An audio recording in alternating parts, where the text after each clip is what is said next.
मुंबईकर बंधू आणि भगिनींनो, माझा तुम्हाला नमस्कार. राम राम. जय श्री राम. मैं सिद्धि विनायक, मुंबा देवी और महालक्ष्मी के चरणों में प्रणाम करता हूं. आज क्रांति गुरु लहूजी वस्ताद साल्वे जी की जयंती भी है. मैं मुंबई की धरती से लहूजी वस्ताद साल्वे जी को महाराष्ट्र की धरती के महान स्वतंत्रता सेनानियों को श्रद्धापूर्वक नमन करता हूं.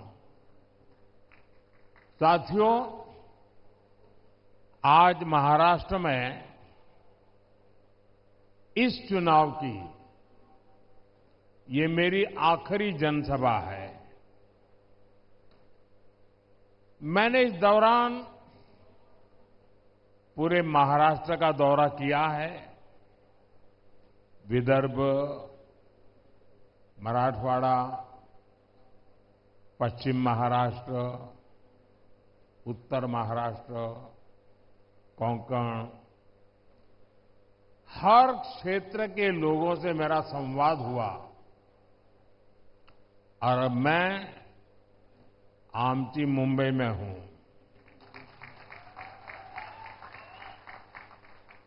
पूरे महाराष्ट्र का आशीर्वाद आज महायुति के साथ है.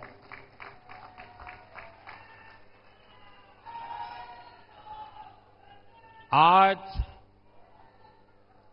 हर और एक ही आवाज है,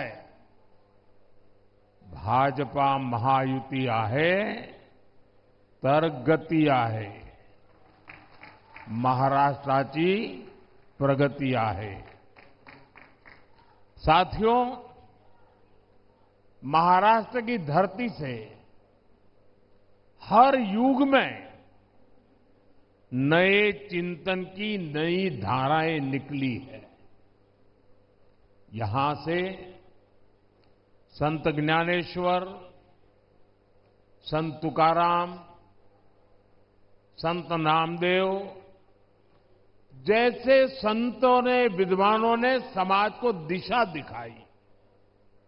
यहीं से छत्रपति शिवाजी महाराज हिंदवी स्वराज का संकल्प देश को दिया. लोकमान्य तिलक और गोखले जी जैसी महान हस्तियों ने देशभक्ति की अलग जगाई. आज महाराष्ट्र में एक तरफ महायुति की विचारधारा है जो इस विरासत पर गर्व करती है. दूसरी तरफ एक सोच महाअगाड़ी की भी है जो महाराष्ट्र के गौरव को लगातार अपमानित कर रही है. महाअगाड़ी के लोग तुष्टीकरण के गुलाम हो चुके हैं. ये वो अगाड़ी है जो राम मंदिर का विरोध करते हैं. ये वो अगाड़ी है जो वोट पाने के लिए भगवा आतंकवाद का शब्द गढ़ते हैं. ये वो अगाड़ी है जो आए दिन वीर सावरकर का अपमान करते हैं. ये वो अगाड़ी है जो कश्मीर में 370 की वापसी के लिए प्रस्ताव पारित करते हैं. ये कश्मीर में बाबा साहब आंबेडकर का संविधान लागू करने का विरोध करते हैं. साथियों, राजनीति में एक दूसरे पर वार पलटवार करना समझ में आता है, लेकिन जब बात देश की उपलब्धि की हो तो हर राजनीतिक दल का कर्तव्य है कि वह देश को अपने दल से ऊपर रखे।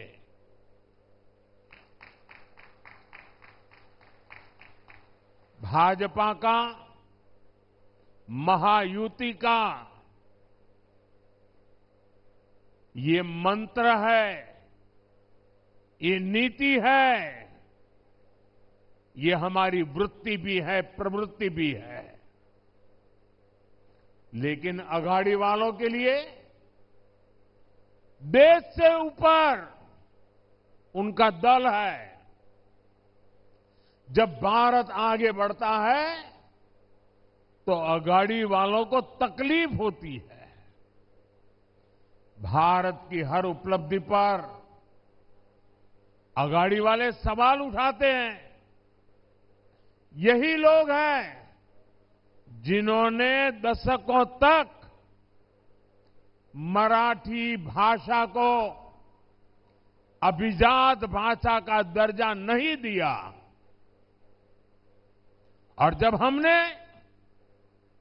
मराठी भाषा को ये सम्मान दिया तो इन्हें सांप सूंघ जाता है।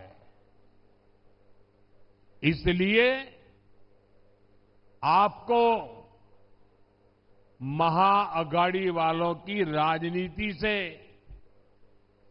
उनके इरादों से बहुत सावधान रहना है। साथियों, मुंबई सपनों का शहर है, तो महायुति सपनों को सिद्ध करने वाला गठबंधन है। देश का गरीब, मध्यम वर्ग और सामान्य मानवी, जिसे दशकों तक खुलकर सपने देखने का भी मौका नहीं मिला, आज उसके सपने पूरे हो रहे हैं। हमारी सरकार ने स्टार्टअप इंडिया अभियान शुरू किया। आज मुंबई में बड़ी संख्या में स्टार्टअप आ रहे हैं। वो गरीब जिसे पहली बार पीएम आवास योजना में पक्का घर मिला है, वो मिडिल क्लास जिसे कम ब्याज पर होम लोन मिल रहा है, रेरा कानूनों के बाद जिसे पूरे जीवन की कमाई गंवाने का डर अब खत्म हो चुका है, वो आज अपने भविष्य को लेकर निश्चिंत हुआ है। आप मुंबई के रेहड़ी पटरी वालों पर नजर डालिए। आज लगभग 70 लाख रेहड़ी पटरी वालों को पीएम स्वनिधि योजना की मदद से अपना व्यापार बढ़ाने में मदद मिली है, और इसका फायदा यहां मुंबई के भी हमारे 1 लाख से ज्यादा रेहड़ी पटरी वालों को मिला है। और मैं मुंबई के हमारे साथियों का आभार व्यक्त करता हूं कि 1 आध साल पहले मुझे इन सभी रेहड़ी पटरी वालों के कार्यक्रम में आने का अवसर मिला था, और उनके चेहरे पर जो उमंग था, उत्साह था, कुछ कर गुजरने का मादा था, वो वाकई प्रेरणा देने वाला था। साथियों, सेवा भावना से काम केवल और केवल बीजेपी और महायुति ही कर सकती है। और मैं बड़ी नम्रतापूर्वक आपको कहना चाहता हूं और आप मेरे जीवन की हर गतिविधि से मेरी बात को एक तराजू से तोल सकते हैं और इसलिए मैं जिम्मेवारी के साथ भी कहता हूं और पूरी नम्रता से कहता हूं, आपके सपने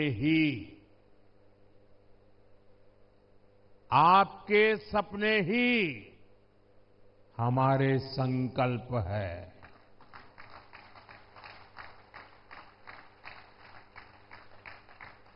मोदी आपके सपनों को जीता है, आपके सपनों के लिए जागता है और उन्हें पूरा करने के लिए जी जान से मेहनत की गारंटी देता है।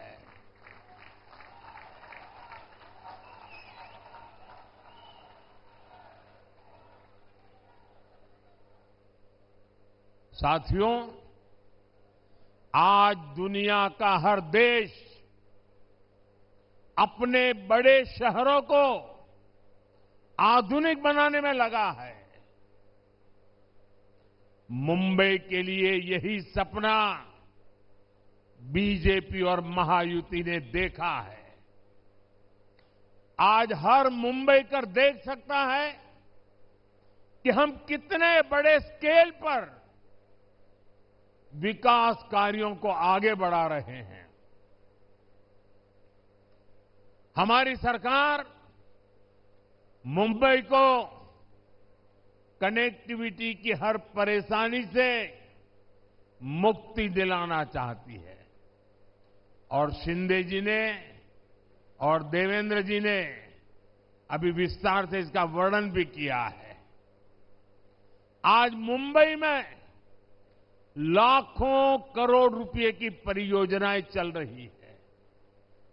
मेट्रो लाइन हो, लोकल ट्रेनें हो, मुंबई और आसपास के शहरों को जोड़ने वाले पुल हो, महामार्ग हो, एयरपोर्ट हो, हर दिशा में तेजी से काम हो रहा है। साथियों, हमारे देश में आजादी के बाद दशकों तक केंद्र में कांग्रेस की सरकार रही। यहां भी दशकों तक कांग्रेस की सरकार रही, लेकिन मुंबई को लेकर इन्होंने कोई फॉरवर्ड प्लानिंग की परवाह ही नहीं की। नतीजा ये हुआ कि हमारी मुंबई लगातार पिछड़ती चली गई। कांग्रेस का मिजाज मुंबई के ठीक उल्टा है।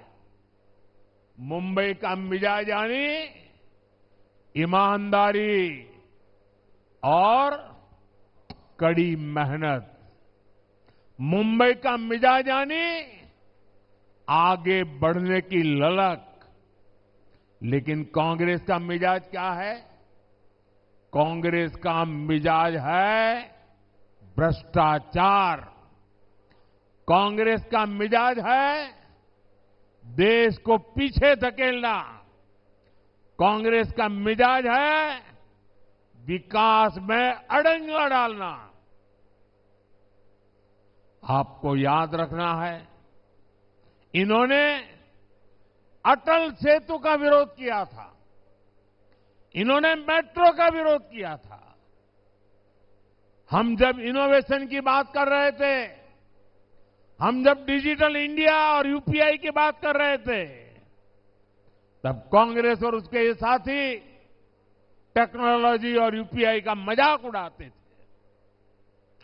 ऐसी सोच वाले लोग मुंबई को कभी आगे नहीं ले जा सकते। साथियों, हमारी मुंबई जोड़ने में विश्वास करती है, लेकिन कांग्रेस और अघाड़ी केवल और केवल तोड़ने की बात करते हैं। मुंबई में हर जाति समुदाय के लोग आते हैं, हर भाषा के लोग आते हैं, एक साथ रहते हैं, लेकिन महाअघाड़ी वाले जाति के नाम पर लोगों को लड़वाने में लगे हैं। साथियों, कांग्रेस का शाही परिवार दलितों, पिछड़ों, आदिवासियों से नफरत करता है। सरकार बनाने के लिए तड़प रही कांग्रेस बिना पानी को जैसे मछली तड़पती है ना, वैसे एसटी, एससी, ओबीसी की एकजुटता तोड़ना चाहती है। इसलिए वो एसटी की जातियों को आपस में लड़ा रही है, एससी, ओबीसी की जातियों को आपस में लड़ा रही है। ये जातियां लड़ेगी तो कमजोर होगी, और जितनी ज्यादा जातियां कमजोर होगी, कांग्रेस मजबूत होती चली जाएगी। मजबूत कांग्रेस सरकार में आकर एसटी, एससी, ओबीसी की उनको तबाह करेगी, आपका आरक्षण छीन लेगी। और इसलिए ही मैं बार बार कह रहा हूं, आज इस बात की सबसे ज्यादा जरूरत है।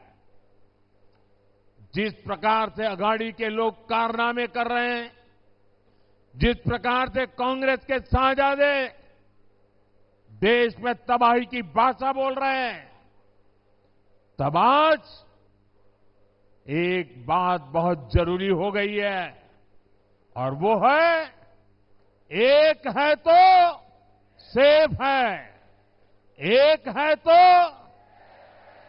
एक है तो, एक है तो। मुंबई तो बाला साहब ठाकरे के सिद्धांतों का शहर है।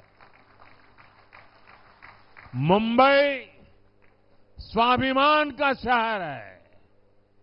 लेकिन अघाड़ी में एक ऐसा दल है जिसने बाला साहब का अपमान करने वाली कांग्रेस के हाथ में अपना रिमोट कंट्रोल दे दिया है। और इसलिए मैंने इन्हें चुनौती दी थी कि कांग्रेस के मुंह से, कांग्रेस के शहजादे के मुंह से बाला साहब ठाकरे की प्रशंसा के लिए कुछ बात जरा बुलवा के दिखा दीजिए। अरे एक बार तो कांग्रेस के शाहजादे से मुंह से निकलवाइए, हिंदू हृदय सम्राट बाला साहब ठाकरे।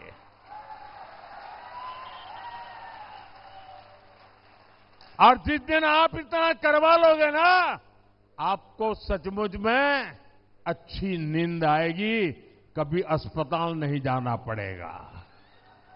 बाला साहब के आशीर्वाद मिलेंगे। आज तक ये लोग कांग्रेस से, कांग्रेस के शाहजादे से बाला साहब ठाकरे की प्रशंसा नहीं करवा पाए हैं। और यही अघाड़ी वालों की सच्चाई है। वीर सावरकर को गालियां देने वालों को भी ये लोग गले लगाते घूम रहे हैं। साथियों, मुंबई शहर ने लंबे समय तक आतंकवाद की पीड़ा झेली है। आतंकवाद से मिले जख्मों को यहां के लोग अब भी भूले नहीं हैं। एक समय था जब हर कोई यहां बसों में, ट्रेन में, लोकल में डर डर के चलता था। लोग सोचते थे कि आज अपने परिवार से मिल पाएंगे या नहीं, घर लौट पाएंगे या नहीं, अनहोनी की आशंका लगी रहती थी। लेकिन बीते वर्षों में लोगों के मन में सुरक्षा का भाव आया है। यही पुलिस थी, यही सुरक्षा एजेंसियां थी, यही सरकार थी, यही फाइलें थी। लेकिन तब सरकार और थी, आज मोदी है।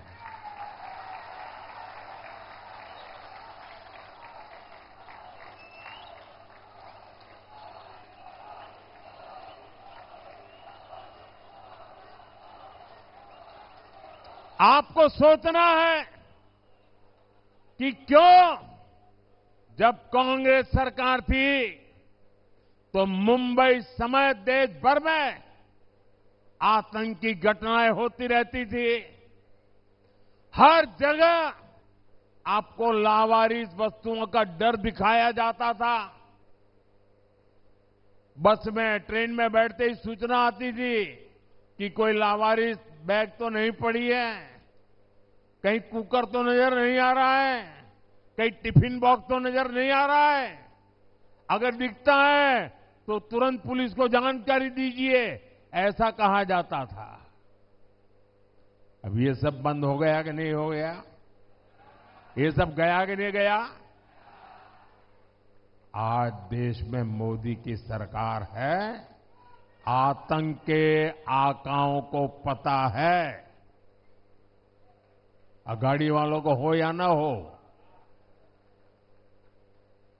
भारत के खिलाफ कुछ किया, मुंबई के खिलाफ कुछ किया, तो मोदी पाताल में भी उन्हें छोड़ेगा नहीं।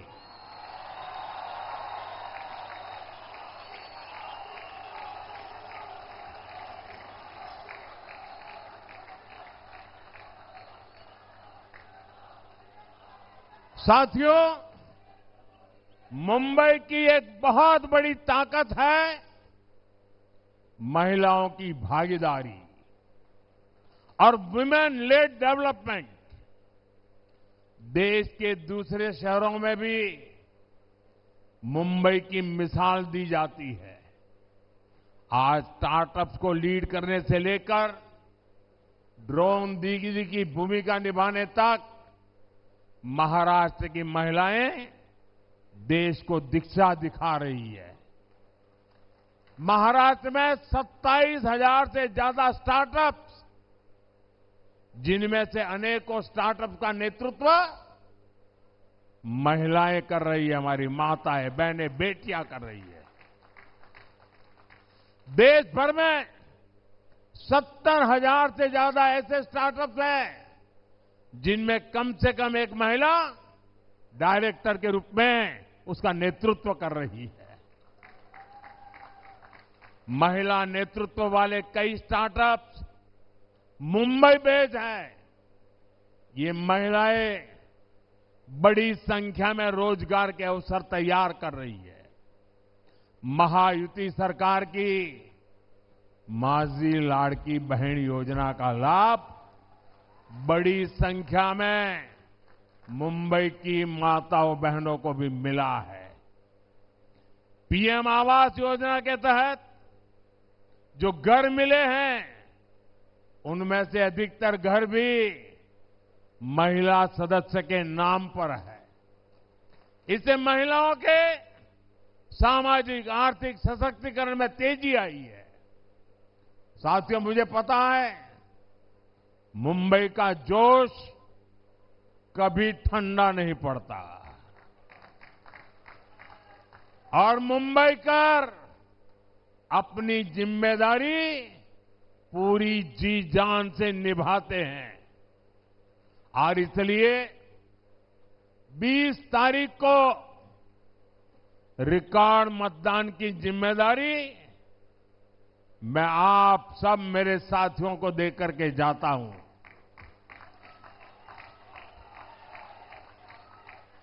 हमेशा ये जोश बनाए रखना है। हमें महायुति के सभी उम्मीदवारों को भारी बहुमत से विजयी बनाना है और आपको मुंबई में महायुति की नई सरकार के शपथ ग्रहण की तैयारी भी करनी है। और एक अर्थ में तो मैं कहूंगा कि मेरी चुनावी सभा कम है। आज तो मैं महायुति की सरकार जब बनेगी, नतीजे आने के 7-10 दिन में, मैं उस महायुति की सरकार की शपथ समारोह का आपको निमंत्रण देने के लिए आया हूं।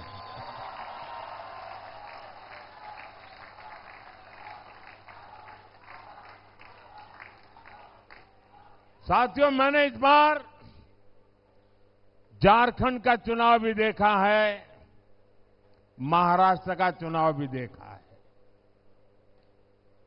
और मैं कुछ दिन पहले हरियाणा के चुनाव को भी देख रहा था। हरियाणा ने जिस प्रकार से कांग्रेस की सारी योजनाओं को चकनाचूर कर दिया, उनके सारे सपनों को तहस नहस कर दिया। जितने मुद्दे उन्होंने उठाए, हर मुद्दे को हरियाणा के लोगों ने करारा जवाब दिया। और मैं कह सकता हूं, झारखंड और महाराष्ट्र में भी हरियाणा से भी ज्यादा करारा जवाब ये महाआघाड़ी वालों को मिलने वाला है।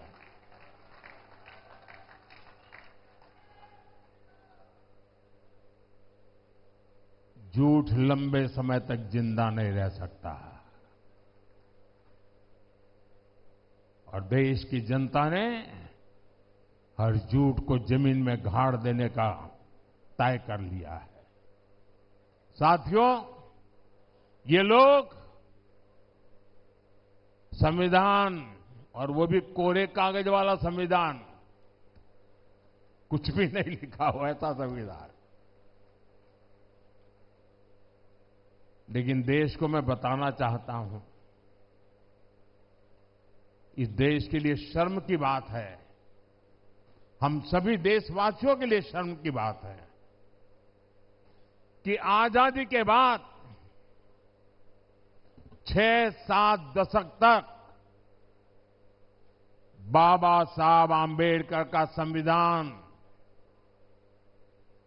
जो हम सबको चलाता था, वो बाबा साहब आंबेडकर का संविधान पूरे हिंदुस्तान में लागू नहीं हुआ था। और ये बात ये कांग्रेस वालों ने छुपाए रखी थी। इस देश में, जम्मू कश्मीर में बाबा साहब आंबेडकर का संविधान नहीं चलता था। वहां विधान अलग था, वहां प्रधान अलग था और वहां का निशान भी, झंडा भी अलग था। 6-6, 7-7 दशक तक बाबा साहब का अपमान इन्होंने किया था। 370 की ऐसी दीवार खड़ी कर दी थी कि बाबा साहब आंबेडकर का संविधान जम्मू कश्मीर में घुस ही नहीं सकता था। जब आपने मोदी को सेवा का अवसर दिया, ये 370 को हमने जमीन में गाड़ दिया है।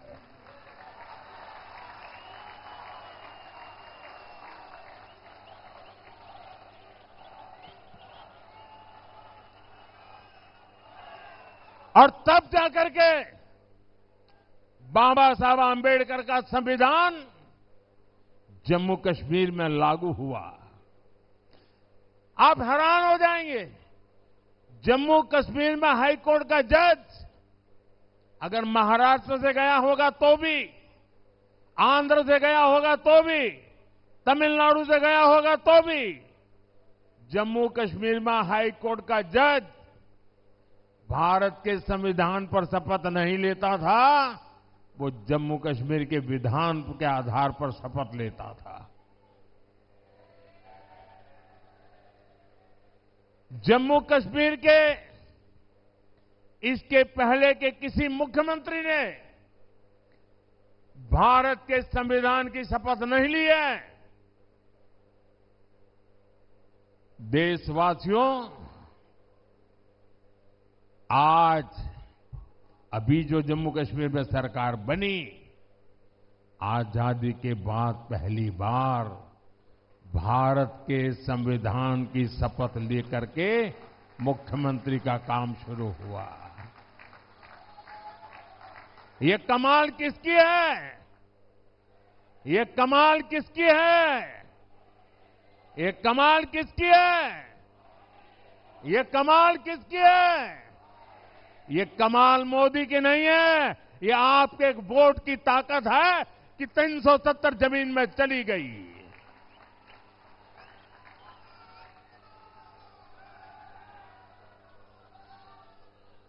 और इसलिए आपके वोट की ताकत को समझ के फिर से एक बार मुझे महाराष्ट्र की सेवा करने का मौका दीजिए।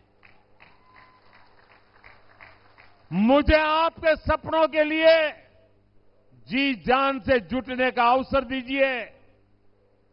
और इसलिए मुझे महायुति का साथ चाहिए। आपके सपने पूरे करने के लिए महाराष्ट्र में महायुति की सरकार चाहिए, ताकि मैं बिना कोई रोक टोक आपकी सेवा करता रहूं। इसीलिए मैं आज आपसे आशीर्वाद मांगने आया हूं, महायुति के लिए आशीर्वाद मांगने आया हूं। मेरे इन सभी साथियों के लिए आपका आशीर्वाद मांगने आया हूं। मेरे साथ बोलिए, भारत माता की, भारत माता की, भारत माता की। बहुत बहुत धन्यवाद।